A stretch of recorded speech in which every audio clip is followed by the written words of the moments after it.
Hello guys, welcome back to my channel Tongue Travel.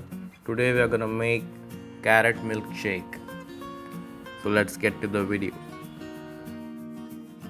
We need a cup of freshly chopped carrots, 2 to 3 tablespoons of honey, a cup of milk and some chunks of ice cubes. Now add the cup of carrots to the mixer and add the honey too. You can use sugar as a substitute if you want. Now add a little amount of milk and grind it.